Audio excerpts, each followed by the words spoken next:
नमस्कार, मी शीतलराज शिर्के. लोकवृत्तमध्ये तुम्हा सर्वांचे स्वागत. पाहूया ठळक घडामोडी. खासदार उदयनराजे यांना कायमस्वरूपी जामीन, न्यायालयाकडून हजेरी रद्द, राजे समर्थकांना मोठा दिलासा. मागवाडीत शॉक लागून एक जण जागीच ठार, झाडाच्या फांद्या तोडताना घडली घटना.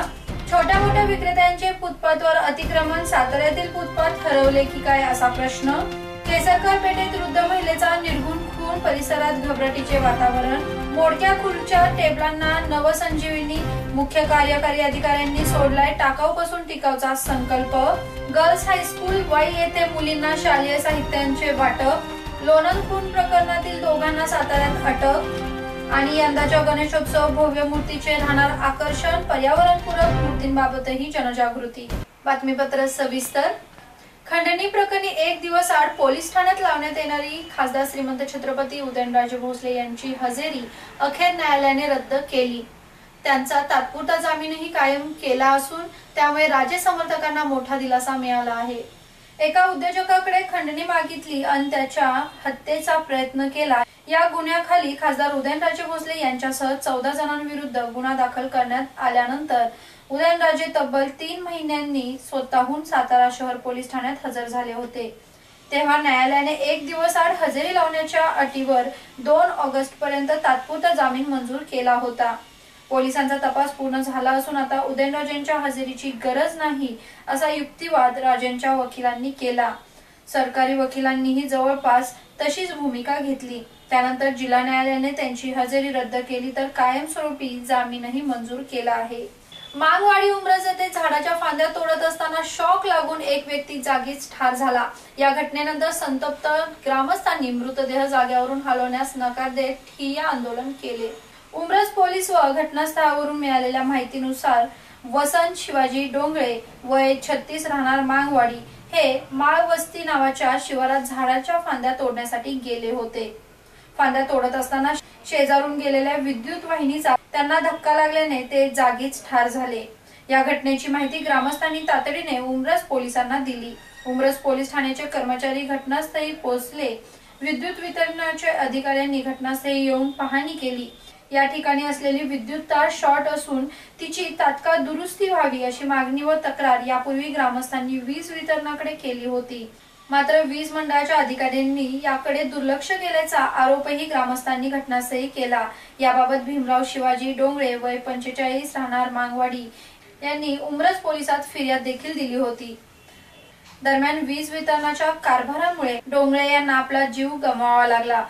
मृत वसंत डोंगळे यांच्या कुटुंबियांना वीज वितरणाने 5 लाखांची आर्थिक मदत तातडीने जाहीर करावी, तोपर्यंत मृतदेह ताब्यात घेणार नसल्याचा पवित्रा मागवाडी ग्रामस्थ व कुटुंबियांनी घेतला व तिथे ठिय्या आंदोलन केले.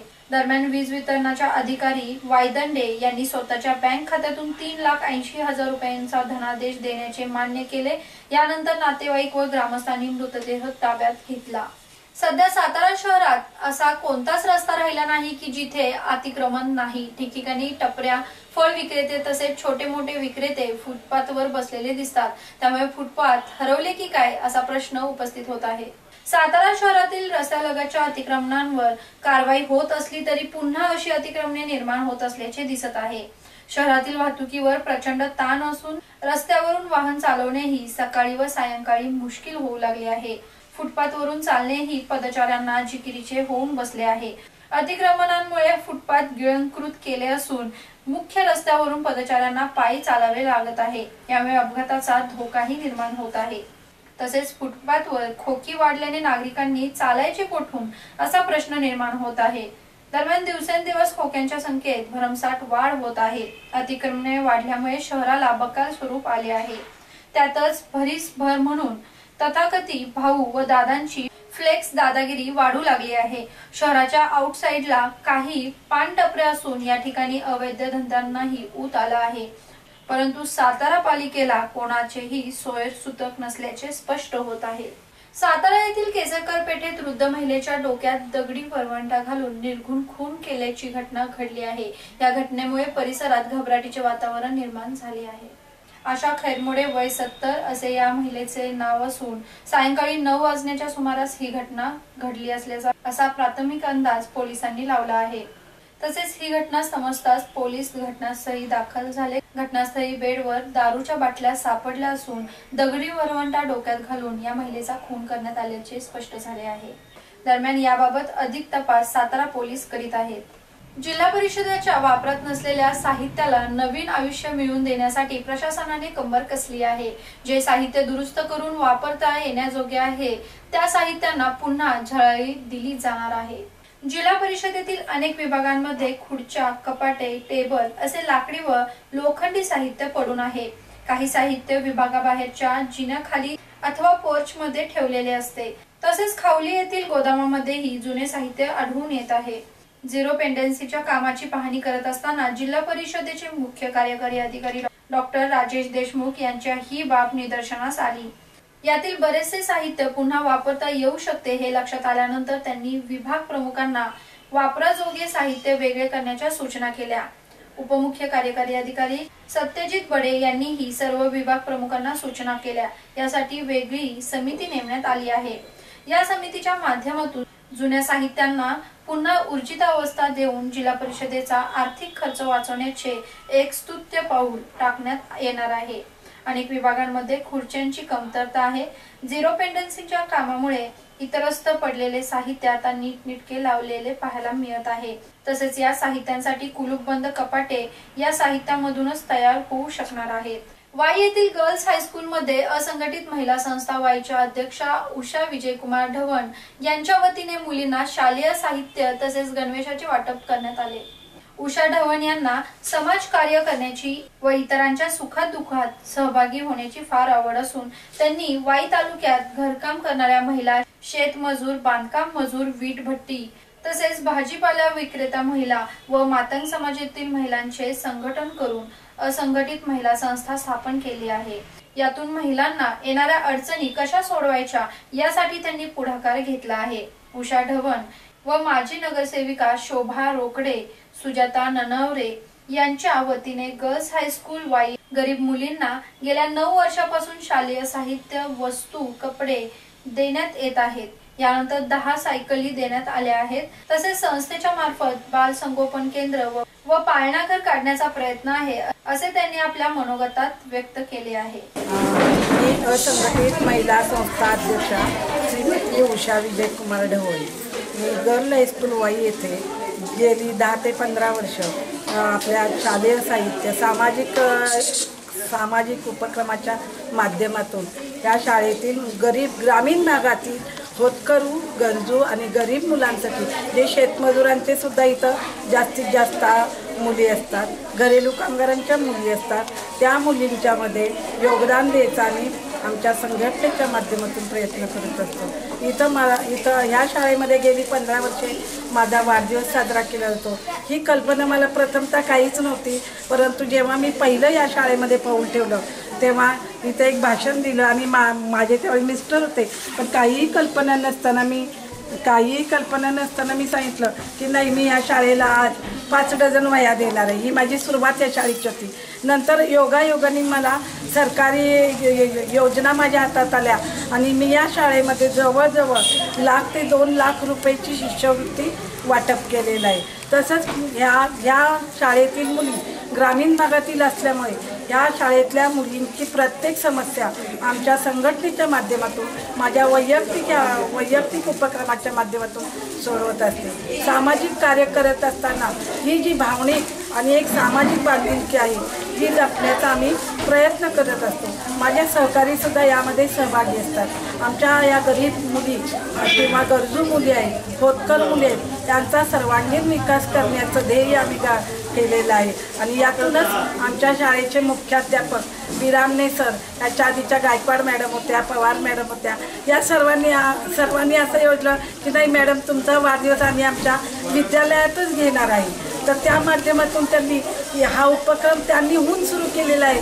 हे माझं भाग्य आहे, परमेश्वरांनी दिलेली मला एक देणगी आहे आणि ह्या शाळेचे मी सतत कृतज्ञता व्यक्त करते आणि ह्या शाळेमध्ये जे काही समस्या असतील त्या सोडवण्याचा आमच्या संघटनेच्या माध्यमातून प्रयत्न करते। या शाळेमध्ये आम्ही मुलींना भोजनसुद्धा देत असतो, त्यांना खाऊ वाटप असतं आणि त्यांना आपल्या सर्वांगीण विकासासाठी प्रयत्न केला जातो। या शाळेचे सगळे शिक्षक, मुख्याध्यापक या सर्वांचं यामध्ये योगदान असतं। त्यांना परत एकदा सर्वांचे मी आभार मानते। माझा वाढदिवस हा दरवर्षी साजरा केला जातो, त्याबद्दल त्यांचे पुनश्च आभार आणि असंच माझ्यावर सतत प्रेम ही शाळा करत राहणारच आहे ही अपेक्षा ठेवून मी माझं मनोगत पूर्ण करते।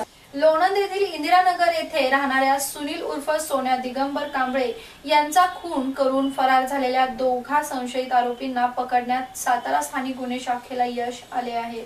याबाबत लोणंद पोलीस स्टेशनवरून मिळालेली अधिक माहिती अशी की सुनील उर्फ सोन्या दिगंबर कांबळे वय 26 याचा धारेदार कोयत्याने खून करून तिघेजण फरार झाले होते। या खून प्रकरणातील भानुदास उत्तम कर्णवर वय 24 राहणार पाडेगाव तालुका फलटण हा स्वतःहून लोणंद पोलीस स्टेशनला हजर झाला होता। मात्र मेहुल संदीप पाटील वय 23 इंदिरानगर लोणंद व विराज विजयकुमार गरड वय 21 पाडेगाव तालुका फलटण हे दोघेजण फरार झाले होते। हे दोघे सातारा शहर गोडोली परिसरात येणार असल्याची पोलिसांना माहिती मिळाली। त्यानुसार पोलिसांनी सापळा रचून मेहुल पाटील व विराज गरड यांना अटक केली। त्यानंतर त्यांना लोणंद पोलिसांच्या ताब्यात देण्यात आले आहे। लाडक्या बाप्पांच्या मूर्तींचे आगमन शहरामध्ये झाले आहे, तसेच लहान मूर्तींबरोबरच आता मोठ्या मूर्तीच्या कामाने वेग घेतला आहे। दरम्यान गणेश मंडळांनी जवळपास 15 ते 20 फुटांच्या मूर्तींची मागणी यावेळी केली आहे, त्यामुळे यंदा भव्य मूर्तींची प्रतिष्ठापना होणार हे मात्र नक्की आहे। नगरपालिकेच्या शहरातील मंडळांबरोबर बैठका होत असून गणेश विसर्जनासाठी कोणता पर्याय यावर चर्चा सुरू आहे। त्यातून अद्याप कोणताही तोडगा निघाला नाही। दरम्यान सार्वजनिक गणेश मंडळांनी मात्र यावर्षी भव्य गणेश मूर्तींची प्रतिष्ठापना करण्याचा निर्णय घेतल्याचे कुंभारवाड्यात फेरफटका मारल्यानंतर पाहावयास मिळाले। कारण शहरातील कुंभारवाड्यापैकी गडकराळी व बाबर कॉलनी या ठिकाणी मोठ्या मूर्ती घडवण्याचे काम सुरू आहे। सार्वजनिक मंडळांच्या 120 प्लॅस्टर ऑफ पॅरिसच्या मोठ्या मूर्तींचे तर 7 शाडूच्या मूर्तींचे बुकिंग झाले आहे। इतर कुंभारांकडेही मोठ्या मूर्तींचे काम सुरू आहे। या सर्वांचा विचार करता शहरात तालुक्यात जवळपास 200 मंडळांकडून मोठ्या मूर्तींची प्रतिष्ठापना होणार आहे। या मूर्तींची प्रतिष्ठापना केली तरी विसर्जनाचा प्रश्न आलाच। प्रत्येक मंडळाकडे मूर्ती ठेवण्यासाठी जागा असेलच असे नाही, त्यामुळे मूर्ती तर विसर्जित करावीच लागणार आणि मोठ्या मूर्ती विसर्जित करताना अनेक अडचणी येणार आहेत, त्यामुळे याबाबत विचार होणे गरजेचे आहे। आता पाहूयात महाराष्ट्र शासनाच्या बातम्या। मातंग समाजाच्या समस्या सोडवण्यासाठी गेल्या 1-1.5 वर्षात प्रयत्न सुरू आहेत। शासनामार्फत वस्तात लहुजी साळवे यांच्या नावाने समिती स्थापन करण्यात आली आहे। या समितीच्या बैठकांमध्ये झालेले अनेक निर्णय मार्गी लावले आहेत, अशी माहिती मुख्यमंत्री देवेंद्र फडणवीस यांनी दिली आहे। मुख्यमंत्री देवेंद्र फडणवीस यांच्या उपस्थितीत सुमननगर चेंबूर इथं साहित्यरत्न लोकशाहीर अण्णाभाऊ साठे जयंती कार्यक्रम संपन्न झाला। त्याप्रसंगी ते बोलत होते। चिरागनगर इथं लोकशाहीर अण्णाभाऊ साठे यांच्या घराच्या ठिकाणी स्मारक उभारण्यासाठी शासन सकारात्मक असल्याचं मुख्यमंत्र्यांनी यावेळी सांगितलं। शासनाच्या वतीनं प्रसिद्ध करण्यात येणारं लोकराज्य हे मासिक विद्यार्थ्यांच्या करिअरला दिशा देण्यासाठी अत्यंत उपयुक्त आहे। लोकराज्याच्या वाचनामुळे विद्यार्थ्यांच्या व्यक्तिमत्वात मोठा बदल होणार आहे। त्यामुळे यापुढे पुना कॉलेजमध्ये प्रत्येक आठवड्यातून 1 दिवस लोकराज्याचा विशेष तास घेण्यात येणार असल्याचं प्रतिपादन पुना कॉलेजचे प्राचार्य डॉक्टर आफताब अनवर शेख यांनी केलं। जिल्हा माहिती कार्यालय पुणे आणि Y&M अंजुमन खैरुल इस्लाम संस्थेच्या Poona college of arts science and commerce महाविद्यालय यांच्या संयुक्त विद्यमाने उर्दू लोकराज्य वाचक मेळाव्याचं आयोजन करण्यात आलं होतं। महाकर्जमाफीचा आढावा घेणारा ऑगस्ट महिन्याचा लोकराज्याचा अंक नुकताच प्रकाशित झाला आहे। छत्रपती शिवाजी महाराज शेतकरी सन्मान योजनेचं सविस्तर विश्लेषण मुख्यमंत्री देवेंद्र फडणवीस यांनी मी मुख्यमंत्री बोलतोय या कार्यक्रमाच्या माध्यमातून केलं। त्यासंबंधीचा वृत्तांत हे या अंकाचं वैशिष्ट्य आहे। वस्तू व सेवा कर अधिनियम, 4 कोटी वृक्ष लागवड, कृषी माल निर्यात करण्यासाठीचं प्रशिक्षण, क्रीडा विभागाच्या योजना असे विविध लेख या अंकात समाविष्ट करण्यात आले आहेत। माहिती आणि जनसंपर्क महासंचालनालयाद्वारा संकलित आणि प्रकाशित लोकराज्य या माहितीपूर्ण आणि संग्राह्य अंकाची किंमत केवळ 10 रुपये असून हा अंक सर्वत्र उपलब्ध आहे। राज्य शासनानं शेतकऱ्यांसाठी ऐतिहासिक कर्जमाफी जाहीर केली आहे. या कर्जमाफीसाठी शासनाला आर्थिक मदत देऊ इच्छिणाऱ्यांसाठी मुख्यमंत्री शेतकरी सहायता निधी अर्थात सीएम फार्मर्स रिलीफ फंड या नावानं स्वतंत्र खातं उघडलं आहे. स्टेट बँक ऑफ इंडियाच्या मुंबई शाखेत हे खातं असून धनादेश, डिमांड ड्राफ्ट किंवा रोखीनं आपलं योगदान देता येईल. पुन्हा एकदा पाहूया आजच्या ठळक घडामोडी. खासदार उदयनराजे यांना कायमस्वरूपी जामीन, न्यायालयाकडून हजेरी रद्द, राजे समर्थकांना मोठा दिलासा.